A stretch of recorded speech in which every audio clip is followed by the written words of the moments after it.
sommes aujourd'hui à l'Institut universitaire de gériatrie de Montréal, du CIUS du centre-sud de l'île de Montréal, pour la première édition du colloque SCPD, SCPD pour symptômes comportementaux et psychologiques de la démence, dont le titre est « Assurer le continuum de soins en tout temps, en tout lieu, tous ensemble ».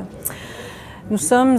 à peu près 300 intervenants aujourd'hui sur 2 sites, une partie ici à l'Institut de gériatrie, une autre partie en visioconférence, pour discuter des SCPD. Les SCPD, c'est des symptômes, dans le fond, neuropsychiatriques d'un peu tout acabit, que ce soit dépression, anxiété, psychose, errance, désinhibition, qui surviennent fréquemment, en fait, quasi tout le temps, chez les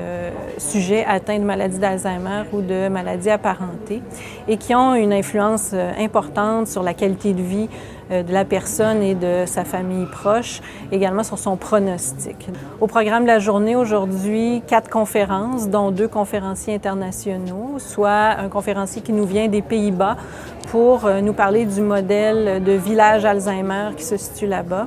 Une conférencière qui nous vient du Gérontopôle de Toulouse, qui nous a parlé de la filière de soins de prise en charge des patients avec SCPD en France. Également 8 ateliers en simultané, une session par affiche et des vidéos aussi démontrant des stratégies d'intervention non pharmacologiques qui pourraient faire exemple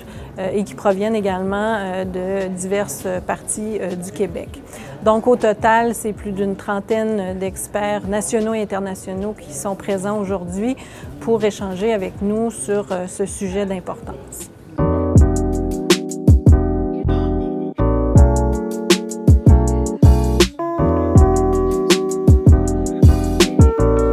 Il y a des intervenants de partout au Québec, des médecins bien sûr, des infirmières, des professionnels de la santé, des préposés aux bénéficiaires, des cadres, des gestionnaires. Donc on voit l'importance de cette thématique et la grande préoccupation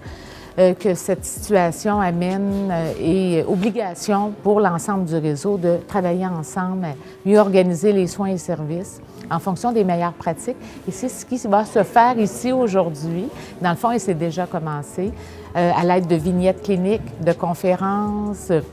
d'expositions, d'ateliers thématiques. Donc, l'objectif est vraiment de travailler ensemble à identifier les meilleures pratiques pour pouvoir, bien sûr, par la suite et le plus rapidement possible, les diffuser, les mettre en œuvre dans nos différentes organisations, mais aussi avec le réseau communautaire et les différents organismes qui gravitent là, dans l'univers de la santé et des services sociaux.